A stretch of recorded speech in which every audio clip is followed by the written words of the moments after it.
Totally Useless Information with Nick and Roy is brought to you in part by Tom's Place, the finest in men's fashion, located in Toronto at 190 Baldwin Street, in the heart of Kensington Market.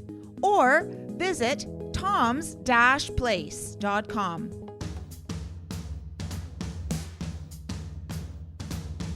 It's everything you never needed to know. This is Totally Useless Information with Nick and Roy. Listen, laugh, and learn. What is the most expensive photograph ever auctioned off? Famous painter Jackson Pollock used what as a tool to apply paint? Hi, I'm Nick. And I'm Roy, and this week we scoured the internet to find out these useless tidbits just for you. Plus, we'll answer your questions in the mailbag segment. A listener wants to tell us a thing or two about useless information. Oh, really? And in the news, he got arrested how many times? Totally useless information. It's everything you never needed to know. Thanks for joining us. 100 countries around the world have tuned in to Totally Useless Information with Nick and Roy, whether you're on the podcast, Spotify, Apple, any podcast platform on the iHeartRadio or Talk Network, coast to coast in Canada and the United States of America. We're there. No matter where you are, we're right with you. Are you there? I'm here. Okay. I'm waiting for you to play the history jingle. Okay. Oh, yeah, let's go back in time.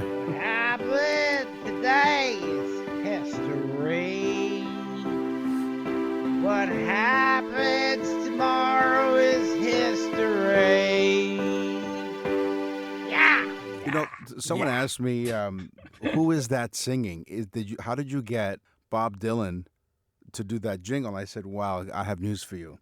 We didn't. That's Roy. We got Robert Dillweed. Right, yeah. Hey, this one is for the cats. Yeah. Ancient Egyptians shaved their eyebrows as a sign of deep mourning when a household cat died. Yep. Oh, so when the cat died, they shaved their eyebrows. That's right. A practice documented by Greek historian Herodotus. This act, you know him. This act represented severe grief, with the mourning period often lasting until the eyebrows grow back. Yeah. So, Nick, your cat died when you were 18 and you shaved your head? Well, maybe not. But cats were revered at the time as sacred, and their loss was treated. In fact, Nick keeps his eyebrows to prove that he had eventually, or at one time, he had hair. What I do is I shave the eyebrows and then I glue them to my head. How's that? Anyway, they were sacred at the time. That's why it was such significance for them, right? So it was out of respect for the cat that they shaved their eyebrows. That's funny. I was watching, I don't know why, but I was flipping through channels and the Catwoman with Halle Berry came on. I don't know why I was watching it, Nick. Wink, wink, nod, nod. Actually, the what's her name's was really good. Michelle Pfeiffer. Michelle Pfeiffer's was great. Yeah, do you need a minute now? But anyway, they had Catwoman, and the woman who was explaining it to her was explaining about how the Egyptians they deified cats and so on. Yep, there you go. So, okay, Circus Maximus in Rome. Have you been there? No, I haven't. I can't say that I have. You were in Rome? You never saw the Circus Maximus? No, I was stuck in the Colosseum. I got lost in the maze. It's right down the block. Okay. Well, I got lost. I couldn't get there. It's very close to the Colosseum. Okay. We actually walked, I believe, from the Colosseum. But anyway, Circus Maximus in Rome, of course, Italy, was used to execute prisoners and for sporting events like chariot racing. Remember the movie Ben-Hur? Yes. Basically, Circus Maximus. Okay. The Circus Maximus has a distinct honor of still, till this day, being the largest capacity sports arena ever built. Really? 250,000 people witnessed events there. Wow. 250,000, 250,000 people. Gee. Amazing. They'd give them, they'd watch a chariot race. They'd give them bread, like a piece of bread and stuff, and it kept the people happy. Kind of like football. Yeah. Or hockey. for Canadians. Hockey, yeah. Or ice hockey, as you guys call it. Babylonian priests diagnosed the cause and predicted the outcome of illnesses. That's how good they were. As well as other important events. By practicing hepatoscopy, which involved inspecting the livers of sacrificed sheep. The liver was considered the source of blood and the seat of the soul and life in both animals and humans, and that's how the Babylonian priests diagnosed the cause. Charles Darwin. Nick. Yes. What about I don't like Darwin, but that's me. I'm a skeptic. Right. But Charles Darwin had an extremely large office in England. Right. I believe Oxford. And he had this massive study area, which had, like, you could probably figure it looking like a classroom with, remember the science classrooms had all those tables? Right, yeah. Those slate top tables. Well, that's what he was working in. Oh, okay. And the area was so large, he'd be running around the whole day. So he invented, and they're not sure if it was the first one, but he put wheels on his chair. And so he could roll around the room. So technically, Charles Darwin may have invented the first rolling office chair. Wow. I'm sitting in one right now. Here, let me just go around the room here. Me too. Me too. Goodbye, Nick. Okay. Back now to the front. Can you roll away again and stay there? All right. Here's my next fact. No, but you talk about evolution. Right. Well, he was not only the father of evolution, he was also the father of revolution. Wow, that's great. That's a T-shirt he'd wear, I guess, right? Yeah, I guess. Here's my next fact, Roy. Boo. I'm scared. Okay. Leonardo da Vinci took a lizard, mounted it with wings shaped from reptile skin, infused them with mercury to make them tremble, and painted eyes, ears, and a horn on its head. He told the demon-phobic folk of the 16th century that he had captured a little Satan. He just wanted to scare people. Yeah, he had a hell of a sense of humor, that guy. He did. He caught little Satan. I mean, I guess back then they probably would believe it, right? Yeah. Wings were moving, scared the living hell out of them. Yep, exactly. You know? I would have looked and said, that lizard looks a little horny. Yes. The Spartan people. What about them? Remember watching movies like The 300 and all that? Those are the Spartans, you know? Yeah. Kind of like the Greeks, Spartans. And yeah. The Spartan people were rich beyond belief. Now, not just some of them, all of them. Oh. Spartans had so much money that they didn't worry about working or salaries. When a Spartan boy reached adulthood, which was probably 12 or 13, okay. So think about that for a second. Yeah. He was given a large plot of land to build a large farm. He was given money and plenty of slaves to work the farm and get everything going. So at that young age, he was given this. That was to every Spartan, mostly Spartan males, but of course, then he would take a wife. You know? Right, of course. Let's go back to cats for a minute. In the 1960s, the CIA launched a top secret program known as Operation Acoustic Kitty.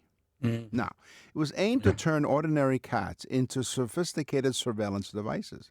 What would happen is veterinarian surgeons implanted a microphone in the cat's ear canal, a small radio transmitter in the base of its skull, and a thin wire antenna woven into its fur to transmit private conversations.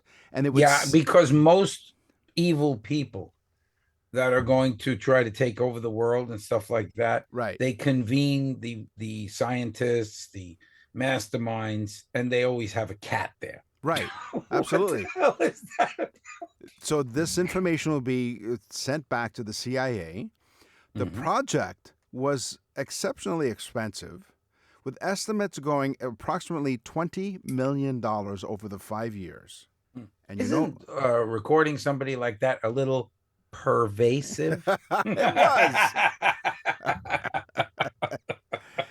was. No fur over your eyes. The project failed. Okay. Hold on. Get ready. The project failed. Oh, you think? Yeah. They weren't pussyfooting around. They weren't. Okay, get ready. Yeah. This one is true. Or why? Because you said it? Yeah, of course. Okay, fine. Ancient Egyptian pharaohs Yes. covered slaves with honey so they could eat and not have flies around them. Oh. So they would grab a couple of slaves, usually the sweet ones, Right. and they and they would literally cover their bodies in honey and sweet things, and then have them stand around the table so the flies would go on them and not the pharaoh. I wonder if that's where the expression "no flies on him," huh? Maybe that's where the expression came from. No flies. All they on had him. to do is take a piece of, they had papyrus paper and dip it in honey and hang it on a string. And then you have like those fly strips. Wow, what an invention. Here's a plan. How about a plan for when it's someone's birthday and you get them a gift, not just any ordinary gift, but a unique gift.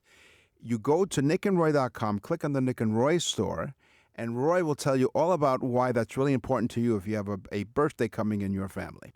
The reason, Nick, that you need to go to nickandroy.com is because we have, honestly, how many emails do we get every month? We get lots, hundreds and hundreds of emails with people telling us, it's the greatest gift that I've ever received. And then we get the people that actually bought them for the people, and they're like, you made me look like a superstar. Yeah. I can't imagine my dad being more happy, my brother being more happy. This is unbelievable. The birthday message is the best gift that people are getting, and it's so inexpensive. You don't even have to get up off your chair. Yeah, you do it in your pajamas, which we normally do when we do this show. And what happens is we put together a small, totally useless. Speak for yourself, Nick. I don't wear anything. Oh, that's right. That's right.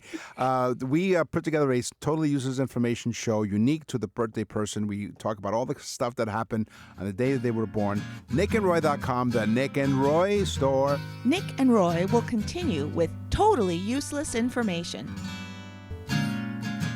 Totally useless information with Nick and Roy continues. Listen, laugh, and learn. Einstein was a moron. Newton was a jerk. E equals nothing. It's science, science, science. It's still like you could just tell. That's why it is the most popular jingle and of all the intros that we do here on the show. He ain't heavy. It's my star. Remember that song? What? He ain't heavy. He's my brother. Heavy. It's my brother. Yeah, but it's my star. I just changed it around. Who did that? B.J. Thomas? No, it was the Hollies, I believe. All right. Neutron stars are indeed extraordinary dense, very much like us here on the show. Nick's head is a neutron star. That's right, exactly. We are stars. We're neutron stars here on Totally Useless Information with Nick and Roy. You're a star, Nick. That's right, a neutron. A neutron dense star. What do you mean by that? I have no idea what you said. With a single teaspoon of their material, okay, on these neutron stars, that one teaspoon of their material weighs approximately 6 billion tons. That's mind-boggling. Yeah. That's why they say when these things implode, they get to a mass that's so heavy that it just sucks everything else in with it. This material is the remnant core of a massive star, very much like Roy and I. Packing roughly 1.4 to 2 solar masses in a city-sized radius of 10 to 12 kilometers. That's the size of it. Neutron stars. That's amazing. Yep. I got one for you that you're really going to like. Okay, I hope so. It's And going the to audience. help your health and everything. Nice. Leftover pasta. What about it? Yeah. Leftover pasta has health benefits, Nick. And thanks to the effects of cooking, the starch, some of the starch comes out of the pasta. Right. And the starch that's left in the pasta is called resistant starch. Now, when that cools, the resistant starch has properties that can improve blood sugar. Believe it or not, pasta can help your blood sugar. Wow. And it can also give you better intestinal gut health, which Nick doesn't need. No. Not at all. I'm too dense. So what'd you call it? Starch resistant? It's called a resistant starch. Resistant starch. Okay. The starch itself, the properties change after it's boiled. I guess it's kind of like splitting it. Right. And then the leftover portion has this benefits for blood sugar and better intestinal gut health. So save your pasta, folks. Eat it the next day. It's just good for you. Here's a question that you, the audience, might visit nickandroy.com and send us an email and let us know what you think. Cold pasta, like it or don't? No. I like it with garlic and oil. No, you got to heat it up. Not with red sauce. No. You got to heat it up. Doesn't matter. And you got to heat it up with olive oil in the pan and get it nice and crispy and get the red sauce just a little bit crispy on the edges. Go to nickandroy.com and you send us an email. Tell us if you like to eat cold. Don't send us an email. Send us some next day fried pasta. Yeah, there you go.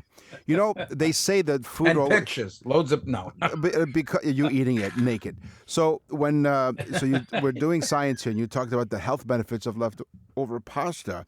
So they say that when you leave food in the fridge, it always tastes better the next day. Mm-hmm. So I went to open up a restaurant called Yesterday's, and everything was made the day before. Right? Everything was made the day before. So then when you call up the restaurant and say, hi, Yesterday's, hi, I'd like to make a reservation tonight. What are today's specials? Go, you won't know till tomorrow. Till come back tomorrow, right? Exactly. So today's specials are going to happen tomorrow. And you make a reservation for tonight at Yesterday's. Yeah, and then you can't have like soup du jour. Right. It's got to be soup yes du jour. No. No, soup not du jour, but soup future. Soup future. There you go. Folks, if you're still there, Nick and I are having a good time. Oh, we're having a great time. I hope you are too. Listen, laugh, and learn. Time passes faster on the top floor. So this is what I call penthouse suite. Not what you're thinking, because dear penthouse. I like penthouse. Yeah. The time passes faster on a top floor compared to the ground floor due to gravitational time dilation, a concept from Einstein's theory of relativity. Because time flows faster farther from a gravitational source, a clock at the top of a skyscraper ticks faster than one on the ground, meaning top floor residents age faster than those below. Yeah, that'll explain it, Nick. That's right. I was always a basement dweller. Whatever that means. Eating my cold pasta. Still are. Yeah. comes crawling out from that little hatch in the ground. Sure does. You slithering monkey. Listen to me. Yes. Scientists did a study. You know, they do that. They do. And they found that parents in the United States were the most unhappy in the world. Oh. As opposed to non-parents. So they questioned non-parents. Oh, okay. And they said, are you happy? And they were like, yeah. They said to the people that had children, are you happy in the U.S.? And they said they were unhappy. But it seems that the happiest parents are Portuguese. In Portugal, the parents to children are happier than non-parents. This is a hot planet. Yeah. Very much what they called Roy in high school, a hot planet. The planet is called HD 189733b. It's hot Jupiter. It's located 63 to 65 light years away in the constellation Vulpecula. What a great word, Vulpecula. Vulpecula. Yes. Look, I've been working out. That as a stage name. Starring Vulpecula. Ladies and gentlemen, put your hands together for Vulpecula. Its atmosphere contains silicate particles that condense into molten glass, which is 4,000 to 5,400 miles per hour winds, creating a deadly horizontal rain of glass shard. So stay away. Could you go there, Nick, and tell me how it is? Sure. It's hot Jupiter, HD 189733b. You don't even have to wear glasses there. No, you don't. You don't. Get ready, Nick. Yes. Hector the Convector. Okay. Did you name this Hector the Vector? What is it? Hector? No. This is an actual thing. You can look it up. Hector the Convector is a massive superpowered thunderstorm that menaces the Tiwi Islands, which are off the coast of Australia. Okay. Every day at 3 p.m. from September to March, Hector the Convector creates a huge, huge, amazingly crazy thunderstorm. The thunderstorm can go 12 miles up into the sky. And it does it for, it doesn't say exactly how long, but every day at 3 p.m. it occurs. Right. From September to March. All right. Hector the Convector. Now, I used to live in New York. I was born here in Canada, but I moved to New York when I was really young. I lived there many years. That's where I met Roy.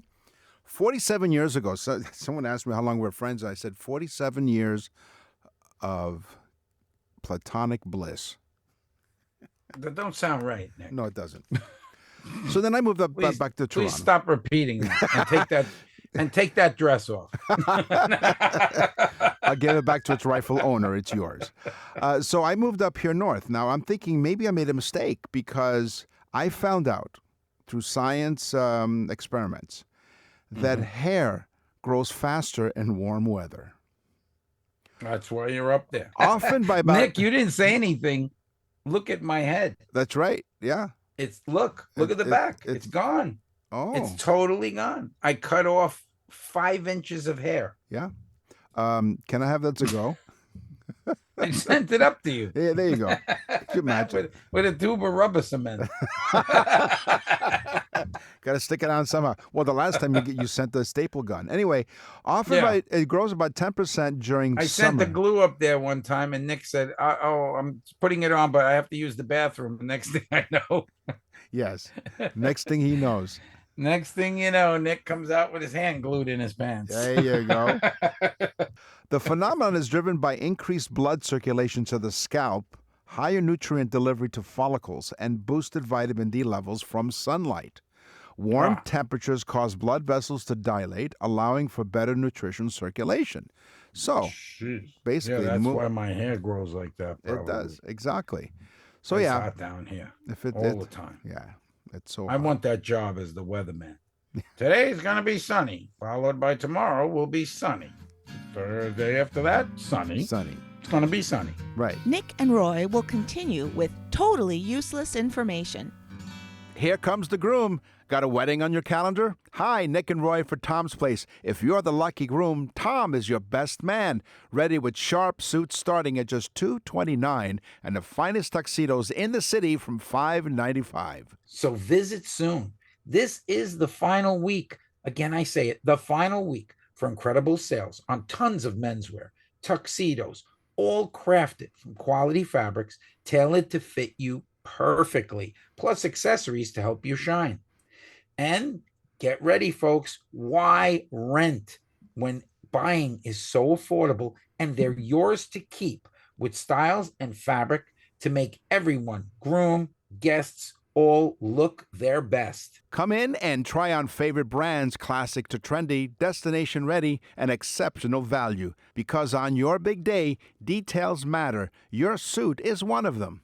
So don't miss the wonderful wedding contest at toms-place.com. That's toms-place.com for a chance to win, get ready, folks, a $700 store credit. Wow. Visit 190 Baldwin Street in Kensington Market. Open every day. Tom's Place will suit you. We're back with totally useless information with Nick and Roy. Listen, laugh, and learn. Sub-vocalization. What about it? Do you know what that is? No, I can't. You don't, so don't make believe. Okay. Just continue to glue my hair to your head. Okay. So what is it again? What is it? Sub-vocalization. Okay. A scientific response. Get ready for this. I love this one. Okay. When a person begins to read, the muscles in their mouth, tongue, and larynx move as if they're going to say the words that they're reading. So as you're reading and you don't even know it, there is a response, albeit that it's not actually doing the speaking, but it sends a little response to the larynx, the what do I have here? The lips, tongue, mouth, and larynx. So it's called subvocalization. Nick has non-subvocalization. Right. In fact, Nick can barely read. Right. Even sometimes, as you guys know, he can barely speak. Right. Welcome to you, Toe. Wait, I'm going to sound it out. Toe. You know, Nick, we're done with the science. We are. Can we move on to art? So if you're hungry and you're an artist, well, why not ingest some paint? According to some evidence, suggested the kids tried that in the Bronx. Don't do that. Remember, they'd eat the lead paint chips? That's right. Yeah, exactly. What kid ate paint chips? I know. Commercials would come on all the time. They were stupid to start off with. I would have done a test to find out. Were they stupid after the paint chips or before? Or during? Vincent van Gogh.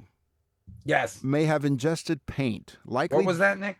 Wait, hold on. Say it in my left ear. Do you know there was a Vincent van Gogh exhibit here up in Toronto? It's the Royal Ontario Museum, the ROM, as it were. And they had an exhibit for Vincent van Gogh's stuff. And I went. And you know how you can walk around with like self-directed tours and whatever? So they give you those headphones. One headphone? Yeah. Well, it wasn't working in one ear, and I'm thinking, how genius is this? They've done it intentionally. They made give you the true feeling of Van Gogh. Van Gogh, exactly. So anyway, so likely during his mental health crisis, Van Gogh may have ingested paint. His brother Theo, I don't know, did you know he had a brother? Anyway, Theo. Reference Theo Van Gogh. He had his right ear. Right. So the two heads together, they heard everything. In one ear, not the other. So his brother Theo referenced this danger in a letter, and the doctor noted that this paint was poison to him, hinting at incidents where he nibbled on or consumed paint around the late 1889 or early 1890. The doctor indicated that the paints were poisonous, confirming that ingestion was a known risk during his episodes. They have a but reason. You see, people think he just ingested the paint, like took a spoon of paint. That's not what he did. No. He painted a beautiful filet mignon and a potato and then ate it. Right. Exactly. Well done. The word pastel yes, comes from the Italian word pastello. I thought I thought it was French. I thought it was. No. Okay. It's an Italian word, pastello. Meaning? Which means little stick. Pastels are semi-dry paint. So they're a paint that doesn't fully dry. And of course, you get a more vibrant color than a crayon, but they're used very much like a crayon. Yeah. But of course, being paint that's not fully dry, as you rub it on a canvas, it gives you more distinct color and control. It seems to glow, like depending on how the light hits it.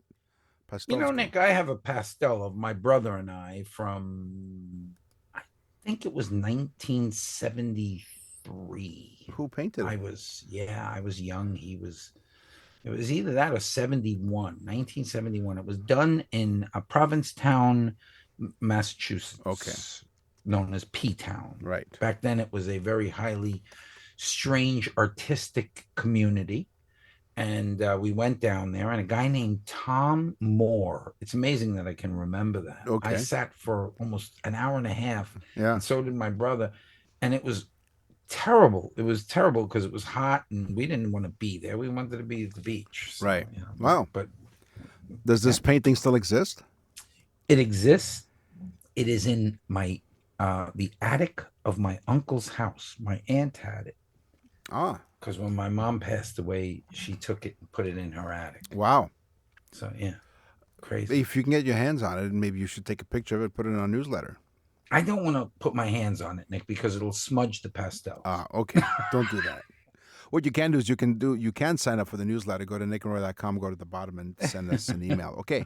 Here is my teaser. Jackson Pollock, a famous artist, used turkey basters to use as a tool to apply paint. Splattered it. Yeah, he splattered it all over. In addition, I thought you were going to say his penis. No. He was known to go to big posh parties in the Hamptons in Long Island, New York, and he would walk over and pee in people's fireplaces. No.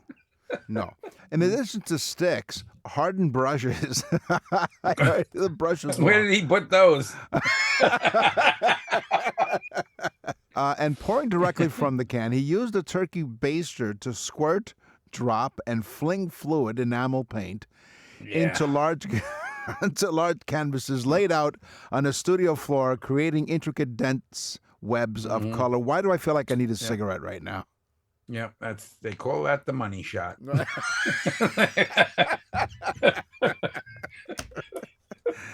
Jackson Pollock. There you go. The famous painting Christina's World, excuse me, yeah, by Andrew Wyeth. Wyeth. I guess it's Wyeth. Sure. Shows a woman desperately and determinedly pulling her crippled body up a hill towards her house. Wow. Okay. Interesting. I have never seen this, and now I'm going to try to look it up. Okay. Here's the reality of it, though.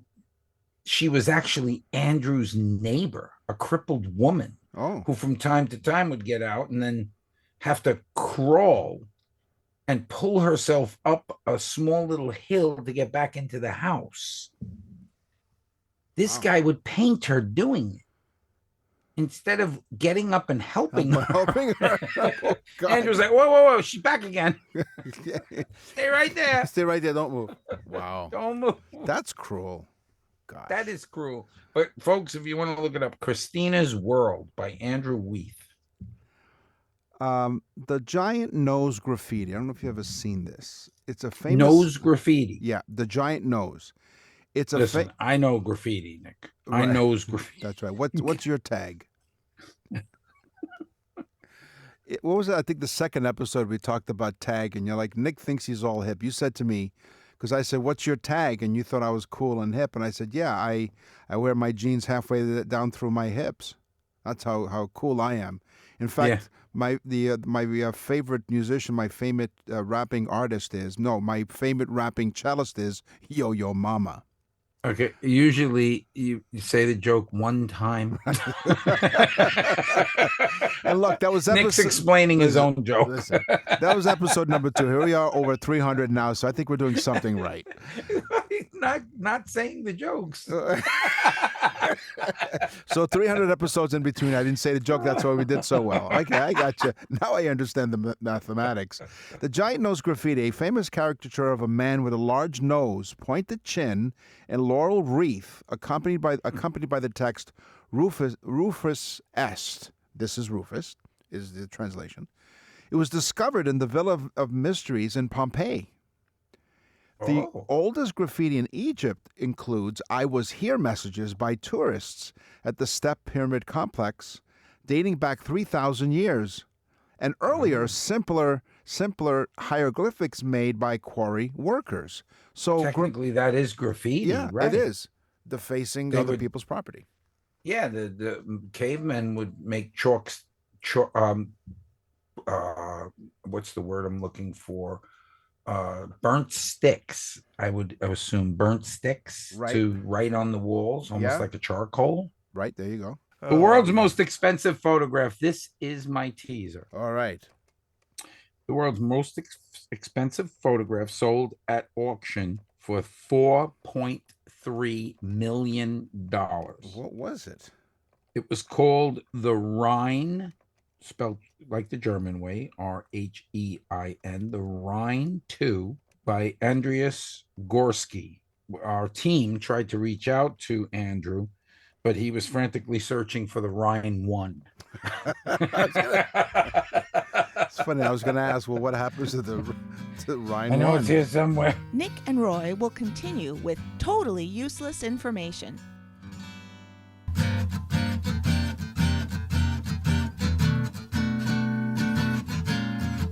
You're listening to Totally Useless Information with Nick and Roy. Listen, laugh, and learn. What's in the mailbag? What's in the mail?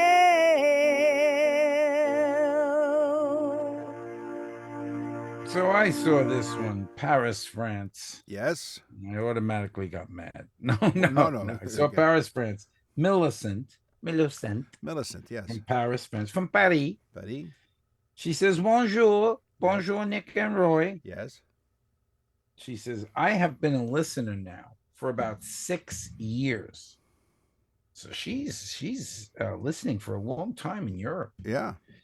She says, thank you for teaching me so many things and helping me to speak English. It's not true that the French do not like North America. Oh. And then she wrote, sorry, North Americans. Right. Okay. She said, we do. We like North American tourists because they are very nice and very friendly. I can't say as much for the French. Right. Wow. She says, please say bonjour to my boyfriend, Marcus. Oh. Bonjour, Nick and Roy. Hello. Laura from Mississauga, Ontario. Laura says, Dear Nick and Roy, we love your show. We listen to you on one of the radio stations, News Talk 1010 on the iHeartRadio Talk Network, of course. And you can also check us out on the iHeartRadio app. You can actually, they have this really great thing now. You can actually hit a preset. Remember you used to have presets on your car radio? Well, you can now do. preset. I have them now. You don't have presets? Yeah, but the old-fashioned ones, but very much like the old-fashioned ones. The iHeartRadio app has these presets where you can preset Total Useless Information with Nick and Roy, so we are there one tap away from Total Useless Information. Laura from Mississauga, so I love your show. I have a question. How can you guys, both of you, have all of this useless information, and yet claim that you're very smart? Well, that's what makes us smart. Right. So, Laura... she doesn't know some of this information that we have inside these heads. Exactly. So, Laura, thanks for your email, I think. Bonjour, Laura. Bonjour, Laura. What was the expression, the Southern expression, bless your heart? They do it all the time down here. Bless your heart really which means go screw yourself. Exactly. Laura, bless your heart. Thanks for your email. On the Nick show is now a true Southerner. There you go. On the show today, we talked about history, we talked about science, we talked about art. It's time for the news. And now, from around the corner and around the world, this is TUI News.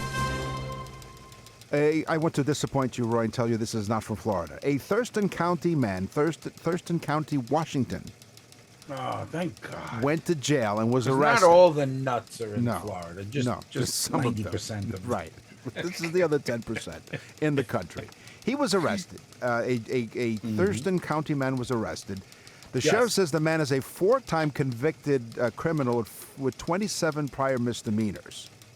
This time, he allegedly led officers on a high-speed chase through Olympia. Allegedly. After allegedly stealing thousands of dollars worth of merchandise from multiple stores. Deputies say the man and a woman in the truck, so he had an accomplice. Oh, there's always a woman. They were also involved in the theft in Lacey, part of Washington, just 3 days prior. But they were not apprehended. On the night of the man's arrest, deputies spotted the truck heading north on I-5 in Olympia. And before even activating their emergency lights, the truck started to speed off. They chased them, but quickly stopped after an unsuccessful pit attempt as the truck sped into downtown They Olympia. tried the pit maneuver. So explain the pit maneuver, for those of you who don't know. You hook the back bumper. And you kind of push the car a little bit, and it goes sideways, and they lose control of it. It's called the pit maneuver. It didn't happen here. I used to do it in high school. Right, yeah, but you weren't. But except you weren't using cars. Anyway, so that was unsuccessful. The truck began plowing through intersections, heading into Lacey. Oh, no. They called out the pursuit again due to extreme reckless behavior of the fleeing driver. This is, reckless as anything. They found the truck abandoned later. Deputies say they quickly found the pair walking in the neighborhood.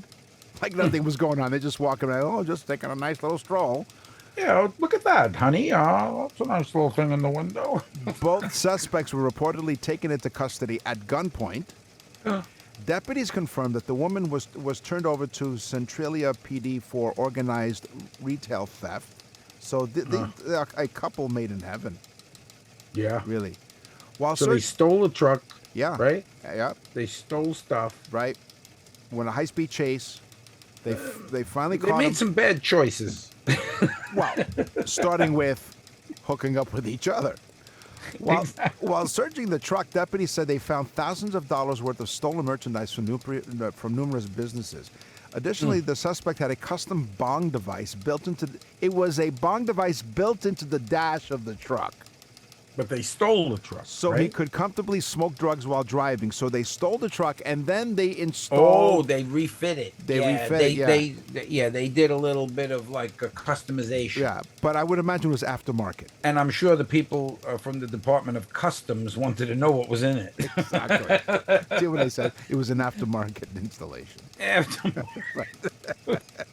It's not OEM. No, it Definitely wasn't. aftermarket bomb. It's It's not on the list, like when you go to buy a Ford or something. right. Yeah. It's like air conditioning. Yeah, I want that. Sure. The dashboard bong, definitely. Yeah, that's extra. They say the stolen merchandise was recovered from the truck, in addition to meth, heroin, and fentanyl. Now, Yeah, because you can't just smoke like pot in the bong. You gotta, you gotta test other things. So there's different drugs in the car, right. along with thousands of dollars worth. What did they think? They were not going to get caught. They were like, hey, before we rob this store, let's do a little meth. Right. Oh, yeah. So that nobody will know that we're doing it. Well, the two lovebirds are now in serious trouble. Sheriff Sanders. You think? The sheriff says the driver is a 4-time convicted felon for numerous thefts. 27. Why is he out on the street, Nick? 27. Why is he out on the street? Say it, Nick. Hang on. Liberal. Say He it, Nick. has 27 misdemeanor convictions and 97 prior arrests. 97. Okay, 97 prior arrests. Right. And felonies. Right. And the man is out on the street. Right. With the custom bong built into his Right. dashboard. Very visible, so that's the right. police can see him smoking his crack as he Right. drives down Exactly. the street. Yes. This man, of course he did all these things. There was no recourse to anything he's ever done. Well, the day that he was arrested, it was a very special day because he's back in jail for the 98th time. Uh-huh. They're like, look, we're going to let you go again, but 100, you're in trouble. No, 100, he gets a toaster. He gets He'll a build bonus. that into the dashboard. Well, you First, get. I'm going to do some meth, and then I'm going to have some breakfast. Would you get hungry? Allegedly, would you get hungry after you have?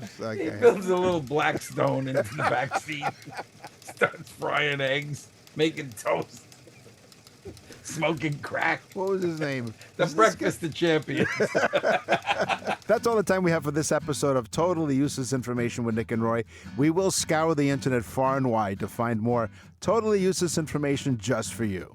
Until then, we need you to tell everyone like you've been doing, because millions of people are listening to this show, and it's because of you. We thank you so much. We really enjoy doing it. It's going on 7.5 years, Nick. 7 years in September. I'm Nick. And I'm Roy. Thanks for listening. Totally Useless Information with Nick and Roy is recorded and produced in Canada. For more totally useless information, visit nickandroy.com. That's nickandroy.com.